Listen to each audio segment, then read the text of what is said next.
back to Next Generation. Today we're going to be taking a look at the 9th edition of Nintendo Power, which features the iconic Tetris on the front. We'll also be taking a look at an RPG that is based on a popular 80s movie, Willow. And this issue featured an article about the movie The Wizard, which was the first time many of us got to see footage of the great Super Mario Bros. 3. Let's jump right in.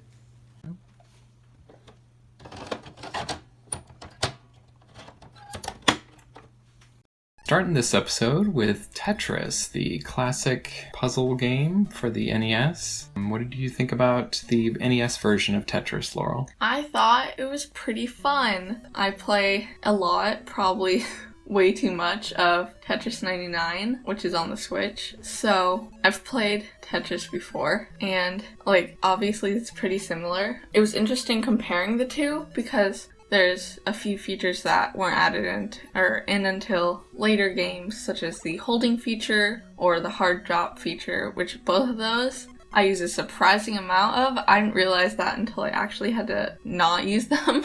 Yeah, well, and another one you mentioned too was Tetris 99 has where it indicates where the piece is going to land. Oh, right. Yeah, that helps a lot. That was a big thing in this one, was accidentally, because you could push down to quick drop, but if you didn't have it lined up just right. And these ones kind of locked into place sooner than a lot of the later Tetris ones too. I noticed that a bunch, and as soon as it landed, it'd be like, okay, we're not gonna move. And yeah. I'd be like, that's not good.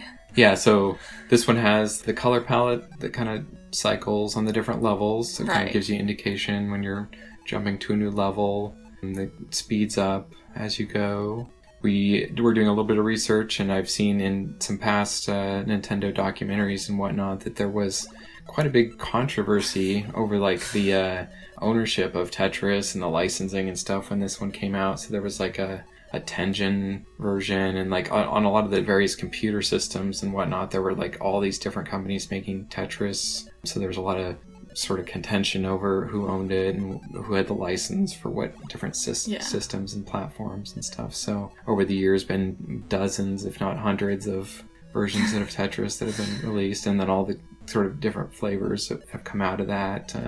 3D Tetris and Hatris and so tons of different ones. It's definitely a game that appeals to even non-gamers. So your grandma, my mom, would actually come into my bedroom where the Nintendo was, and this is one of the few games that she would sit and play for hours. I think this was one of the first games I got, Super Mario Bros. And Duck Hunt with the NES, and I think I got Gradius as the second game on my birthday. And I may have gotten Tetris, or if not, it was probably the third game that I got. So definitely one of the earlier games that I experienced on the NES, and probably one of the ones I played the most. Definitely a very enjoyable and relaxing game. Until you're at the very end and you're kind of panicking. Yeah, that's true. But it does have, if you start on the early level, you have a good, long period of time of kind of just slowly, methodically working your way through. Yeah. And so that is Tetris on the NES. Mario Brothers 3!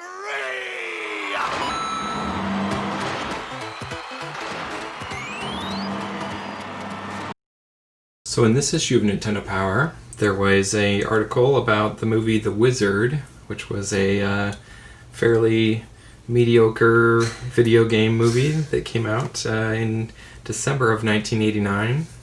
But we thought we'd take a quick look at it because it has some kind of interesting things in there. It was starring Fred Savage, which Laurel's probably never seen The Wonder Years, but he was a star in a TV show that I watched a lot growing up. And it was him and his little brother. So it's kind of their adventure going to the video game championship. I guess one reason obviously they featured in Nintendo Power is the movie was almost a Nintendo commercial in a sense, because it had kind of two big things that were featured Nintendo wise in the movie. There was the Power Glove, which Laurel is modeling for us today. This was the Power Glove that I got one year, and was, as most of you know, watching, very disappointed by its functionality. It's a Not the greatest controller, to say the least, but it is a fun collector's item, so we have that. And then the other big thing in the Wizard was that it was the first time that many of us got to see Super Mario Bros. 3, which was, and still is, probably one of the best games on the NES. So that was super exciting to see that in action. So it also kind of featured the idea of like the Nintendo World Championships. So for Laurel, like I actually went to, I think it was 1992 or 1993. They had one in Portland. Oh, okay. So Grandma took me to that and got to see kids up on the stage playing, I think it was Tetris and Super Mario Brothers. There's like a special cart that has the 3 games on it, and they like cut off after a certain amount of time, and it jumps to the next game, and then you get like a cumulative score for how much you got in each game. So that covers the Wizard. Yeah. I love the Power Glove. It's so bad.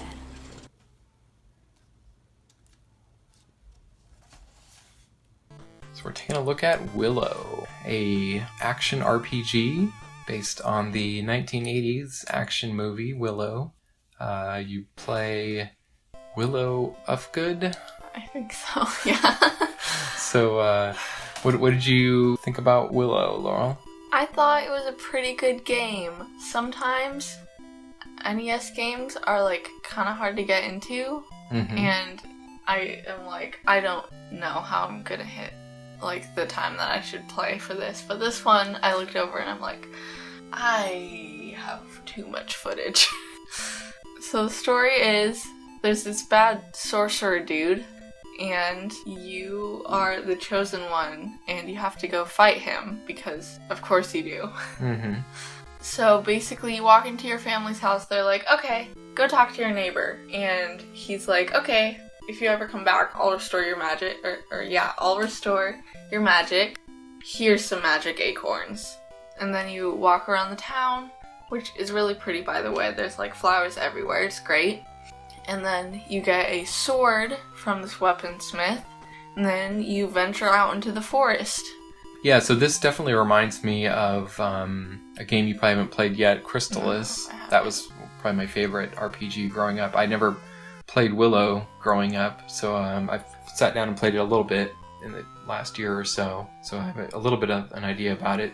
So yeah, it definitely reminds me of Crystalis in that regard of, being a kind of an action RPG.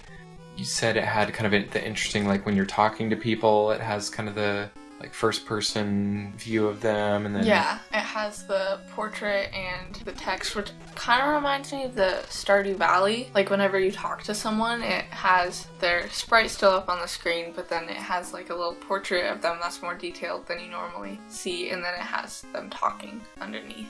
You said you enjoyed the music?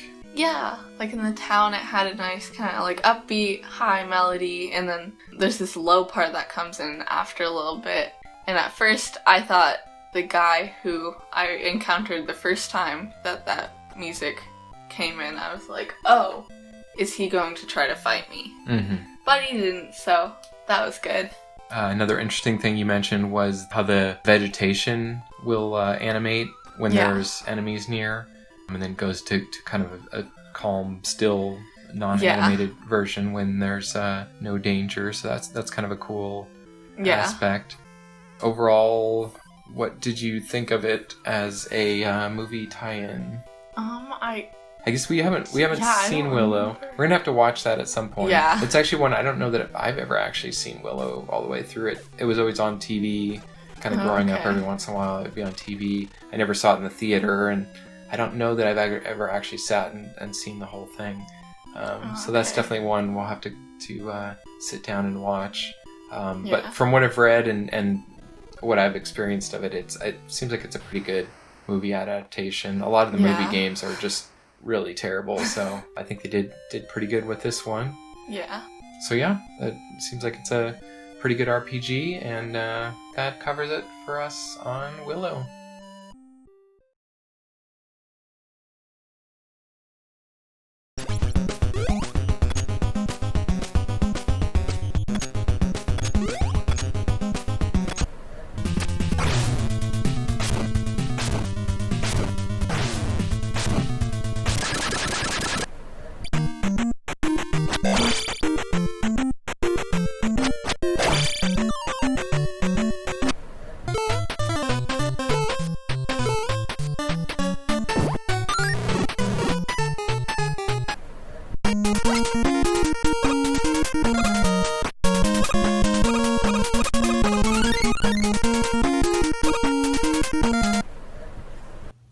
Thanks for watching Nest Generation. If you enjoyed this episode, make sure to leave a like and subscribe. If you remember your first time seeing Super Mario Bros. 3, let us know in the comments.